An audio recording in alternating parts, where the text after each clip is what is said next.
say hello to Luke Wypler. And we'll start out, Luke, with Dan Hope from 11 Warriors. Dan. Hey, Luke.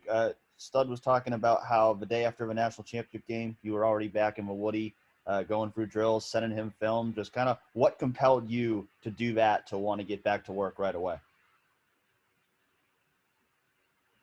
I think you're on mute.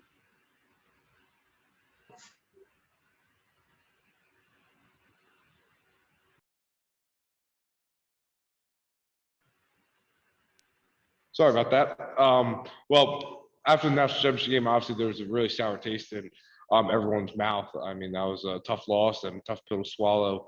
And for me, I mean, I know what I'm up against this year, and with the Josh Myers obviously leaving for the NFL draft and Wyatt Davis leaving for the NFL draft, there's 2 open jobs on the O-line, and I want to make sure that I put myself in the best position to be in the best shape and be working on my tools and everything that I could personally do to be the best player I can be. All right, let's go next to Tim Hall from 97.1. Tim. Hey, Luke, I'm wondering, we've heard it throughout the course of time, how guys from New Jersey, whether it's guards in basketball or college football players, there's a certain type of toughness, and Stud was saying you possess the same thing. I was wondering where that comes from, and would you be a Long Island guy or a Jersey Shore guy for the beach when you're back home? Well, yeah, I mean, that's pretty much the stereotype you hear a lot, is that Jersey tough. And I feel a lot of that comes from like kind of how I was raised personally, my parents being hard workers and showing me what it was like to work hard and work for things you want. Things are never handed to you in life.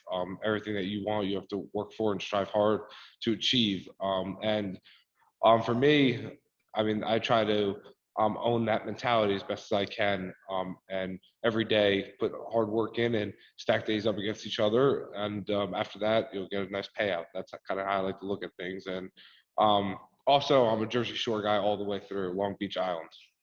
All right, next up, Bill Rabinowitz, Columbus Dispatch. Hi, Luke. Can you just kind of describe the competition at the middle spots, the guard and the center spots, and how intense it is, and how determined you guys are to make sure that you're at the level of the tackles?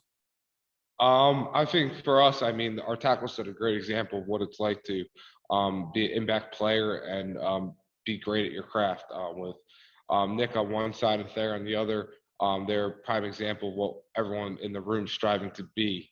So for having them as the pillars, I think inside the competition is going great. I mean, I think all of us came here to compete. I mean, I think that's one of the main things of recruiting here is you hear a lot is iron sharpens iron. And for all of us, I think every day we come in with the mindset that even though we're competing, we're all still trying to get better with each other. We're all trying to help each other out. If I have a question, I can ask Matt Jones. If Matt has a question, he can ask me, and we can all kind of bounce it off each other to get better every single day. And I think a lot of that too has to do with the D-line, the best D-line in the country, in my opinion. Week in and week out, seeing them every day really helps. Thank you. All right, let's go next to Spencer Holbrook, Letterman Row. Spencer. Luke, where have you seen the biggest jump for yourself from last season to this season? Because it was only 4 months ago, I guess, that you guys played in the national championship game. What is it like to make the jump in 4 months, and where have you made that big jump? For me, I think it's just really getting comfortable in the offense and gaining my strength and my athleticism in the weight room. I think Coach Mick and his staff this offseason, I really bought into the strength program. I mean, last year I was here the full winter, and then we got cut short and had to get sent home for coronavirus. But I mean, this year having a full spring and I'm really being able to develop properly and getting stronger, faster, quicker, all those important things have really helped me so far this spring on the field. And also, too, having this offseason kind of know the offense and be a little more advanced and learning maybe more of the calls and learning my part in doing so as the center has really helped. All right, next up, Nathan Baird, Cleveland.com. Hey, Luke, your coaches sometimes talk about tackles and guards being able to move around as if they're really interchangeable. I'm skeptical of that somewhat. Considering that, can you kind of give me your assessment of what you've seen from Paris Johnson as he's tried to make that transition this spring, not just to being someone who could play guard, but someone who could be a starting guard in the Big Ten?